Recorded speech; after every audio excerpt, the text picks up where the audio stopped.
It is late autumn 1674, and in the great halls of the Holy Roman Empire, the high commands of the Emperor Leopold I and Elector Frederick William of Brandenburg have made a fateful decision.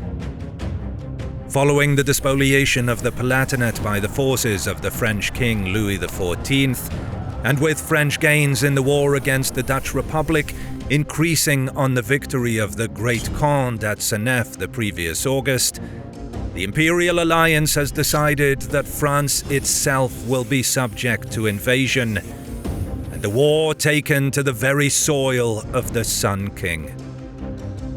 To this end, a huge army under Alexander de Bournonville, Count of Hénin-Littard, moves like a juggernaut and occupies the neutral city of Strasbourg, using it as a bridgehead to cross the Rhine and move into French territory. To oppose this force, Louis can only call on his stalwart, Henri de la Tour d'Auvergne, known to all simply as Turenne, and a relatively paltry 30,000 French soldiers. Turenne's difficult cause is made exponentially more acute by the news that a second Brandenburger army under the Grand Elector himself is en route to link up with Bournonville, a development that would render almost any set-piece battle between the two sides a foregone conclusion. With the Emperor's company still pouring over the Rhine, Turenne moves out to save France from what is almost certain to be a ruinous onslaught.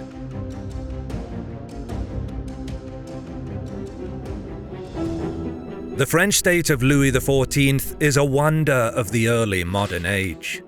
Not only does it lead Europe in science, art, and philosophy, the king heads the first regular army in a millennium that approaches those of the ancient Caesars in size and capability.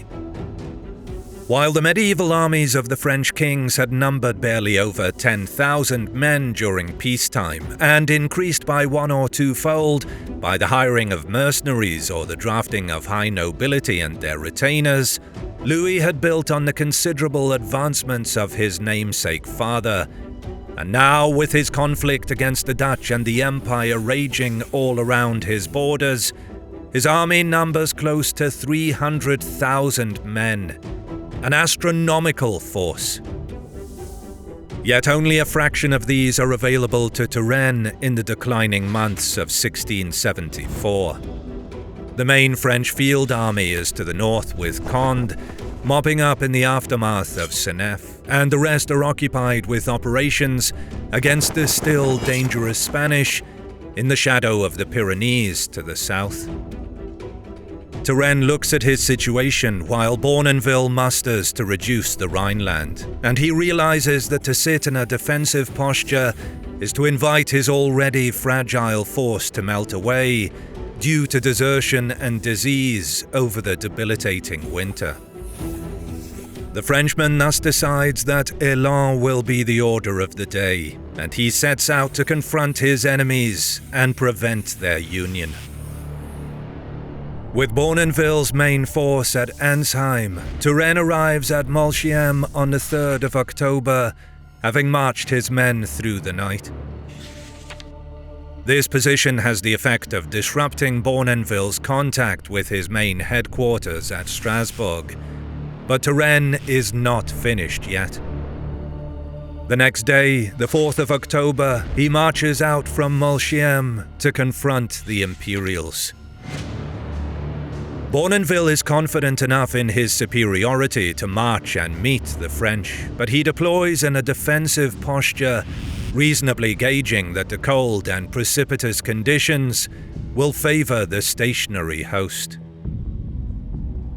When Turenne surveys the imperial host, he notes that its center is formed around the village of Entzheim itself, with woods on both the right and left flanks. The woods to Bournonville's right are far enough away by the river Ile to be of little disturbance, but the woods on the imperial left will be vital if Turenne is to break the enemy center and take control of the village. As such, he orders his lines to focus on an attack there at the outset. Both armies deploy in the front and reserve lines, with cavalry on the wings. The influence of the great Swedish king, General Gustavus Adolphus, is still seen 4 decades on from his death in Turenne's deployment of infantry support units placed between his cavalry squadrons. Interestingly, the French army also contains a British contingent, 4 regiments in total, who were a holdover from the earlier official English involvement in the war. Though it is a secret, Charles II has promised Louis of France that he will eventually return England to the Catholic fold when the time is correct. In the meantime, Louis will give him much-needed funding in return for his clandestine troops. For the initial attack on the wood, Turenne elects to utilize infantry and a dragoon unit to be sent forth to the trees. 8 battalions of foot, plus the mounted detachment. They move quickly toward the thicket, the artillery duel between the 8 French artillery pieces in their front line against the Imperial guns, churning up clots of earth amidst the companies and filling the air with a quaking roar. There is no movement from the woods. The French soldiers hurrying toward the tree line begin to dream that Bournonville has been overwhelmed by Turenne's sudden appearance after the forced march, and somehow overlooked the strategic point. They come within the last 100 yards and are allowed one more moment of exquisite optimism before a sharp snap emits from the woods. And the hidden Imperial force opens up and cuts down the front line of French marauders.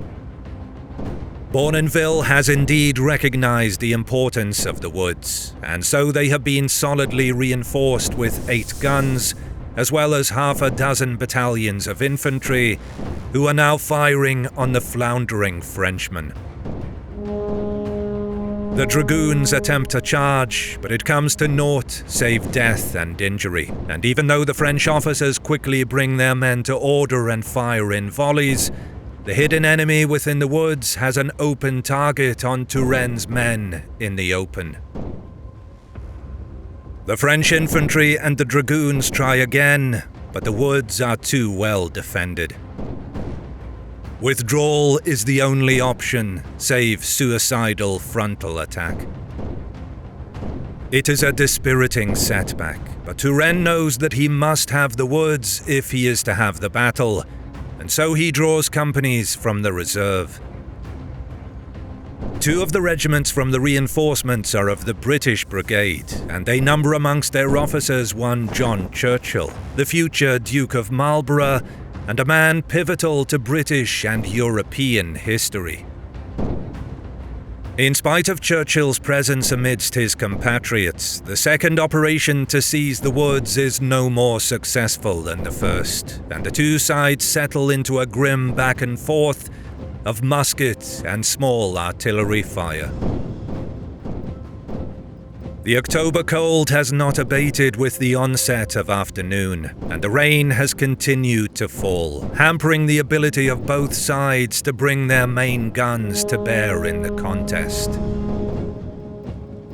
Turenne ratchets up the pressure on the units in the woods by sending a cavalry detachment around to attempt an envelopment from the far side of the tree line. But to the commander Vorbrum's dismay, they discover that Bournonville has placed no fewer than 8 battalions behind the main force in reserve, and these easily deal with the onrushing cavalrymen, stinging musket volleys cutting riders down from every direction. Bournonville himself, watching the proceedings with satisfaction, decides that the moment has come for action, and with his French opponent stretched thin on his lines, and with companies out of position, he orders an advance. The attack is quick and strong enough that the Imperial mounted right quickly push back and scatter their opposite numbers on the French side. But though outnumbered, the French centre and left wing reserve hold, and the soft ground soon turns to morass for the Imperial infantry and their rear units. They cannot bring their advantage to bear, and the French guns now have the advantage of range. They cut deep holes in the Imperial lines, and when the offensive has juddered to a certain halt, a counterattack begins, the French left having regrouped, and the Imperial lines are pushed back to their initial positions. Simultaneously, the focus on the main action has taken Imperial attention from the woods, and the combined French and British forces are at last able to cut through the defences and take the position. The French advance across the entire field, but they are finding the same problems of terrain the Imperials suffered during their offensive. The French guns cannot be brought forward, and the conditions are worsening as the light starts to fade. Vauban regulates his company and squadrons, and then with a flourish of trumpets that sounds flattened in falling mist, a major charge is mounted over the sodden ground toward Entzheim itself. Bournonville's units steel themselves, and the officers and commanders beat men into line as the riders encroach out of the gloom. Pistol and musket flash like lightning strikes out of the grey, and the sabres and bayonets are deployed in a struggle that results in terrible wounds. Grenadiers to the fore in both sides lock weapons, but the Imperial guns are now in the advantage, and the French are forced back when the Imperials hold their line. The French guns reach a position of range, and they begin to bombard the enemy line while the dusk finally settles in for the night. Bournonville has seen enough, and he begins an organized withdrawal. Turenne, eventually seeing any gains will have to go unpursued in the dark, and that more attacks will only lead to further losses, begins to do the same.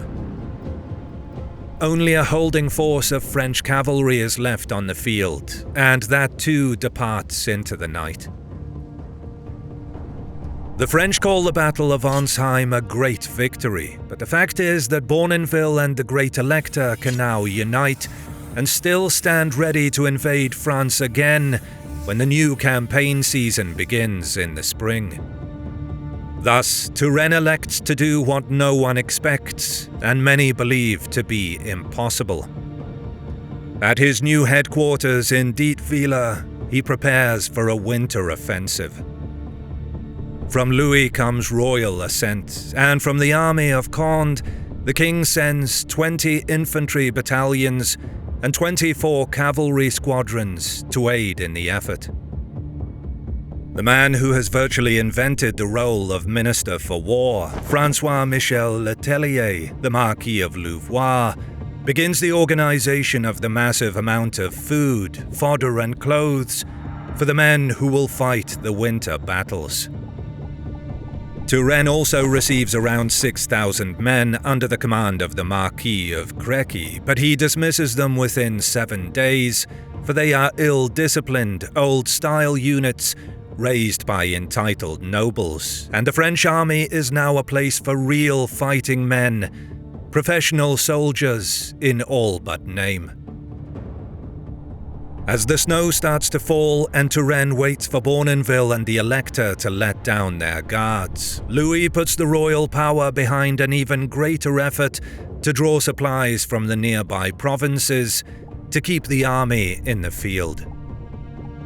Finally, after a month of waiting in freezing conditions, Bournonville and Frederick William take their armies out of the field and into Colmar and Celestat to see out the season.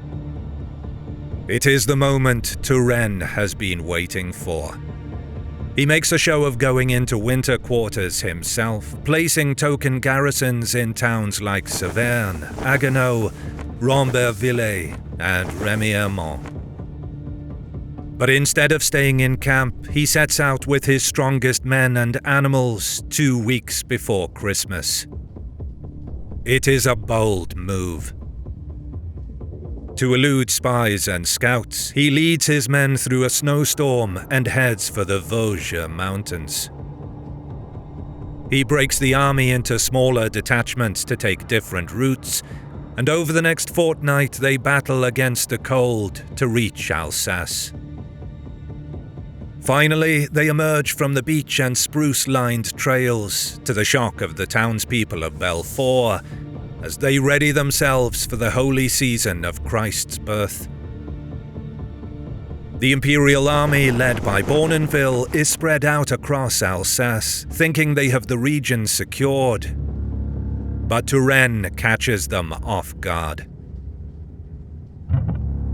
On December 29th, he crosses the Ille River and launches a surprise attack near the town of Mulhouse, a strategic spot close to the Rhine River.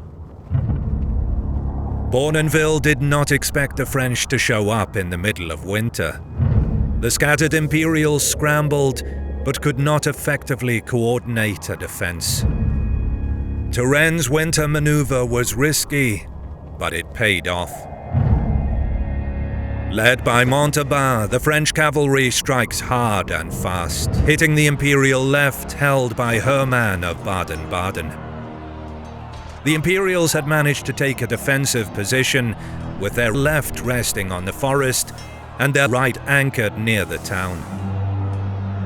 But the French frontal assault is a feint. The real pressure is yet to come. Turenne had secretly reinforced his right wing with a large concentration of troops, including elite cavalry and fresh infantry. These reinforcements were concealed during the initial approach and brought up quickly to swing around the Imperial left. The French right, now heavily bolstered, threatened to outflank the Imperial left.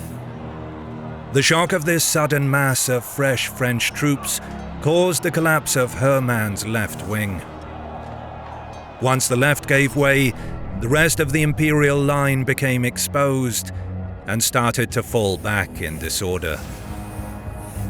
Hermann attempted to organize a retreat, but the French cavalry, especially those from the reinforced right wing, pressed hard and turned the withdrawal into a rout. Although not a major pitched battle, Mulhouse was an important, sharp action that gave the French control over Alsace. Turenne's surprise winter campaign had arguably flipped the momentum in France's favor and showed just how brilliant and daring the French commander could be. Turenne orders his 30,000 men to proceed to Colmar.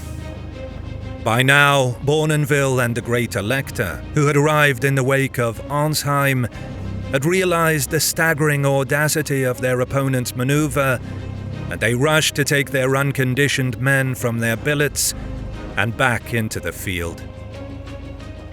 On the 5th of January, on a field near the road between Colmar and Turckheim, a manic and wild-eyed army of Frenchmen comes face to face once more with the bemused and agitated army of the Holy Roman Empire, along with their Brandenburger allies. French scouts reconnoiter the Imperial positions in the dark and see that it stretches almost the entire length between the two towns, with the Imperial right at Turckheim and the left at Colmar.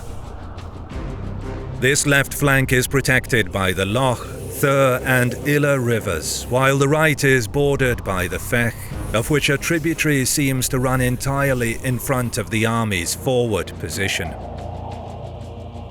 When the weak and late winter sun starts to rise, Turenne can see for himself that the natural boundaries have been augmented by artillery batteries, as well as ramparts and balustrades. Bournonville and Frederick William have done well. Turenne's army is roughly the same strength as that which he commanded at Entzheim, being in the order of 30,000 men.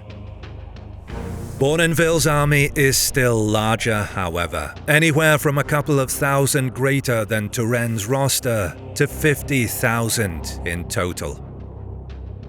Again, taking a defensive posture, they await Turenne's opening moves, which come around 11 o'clock. Marching forward from the centre with an emphasis on their right wing, the French make for the Colmar positions. This advance is led by the Comte de Lorge, who spreads his men out as far as possible, looking for crossing points over the river to the Imperial positions beyond. The French have some large guns, but most of their heavy ordnance could not be brought through the mountains on the march.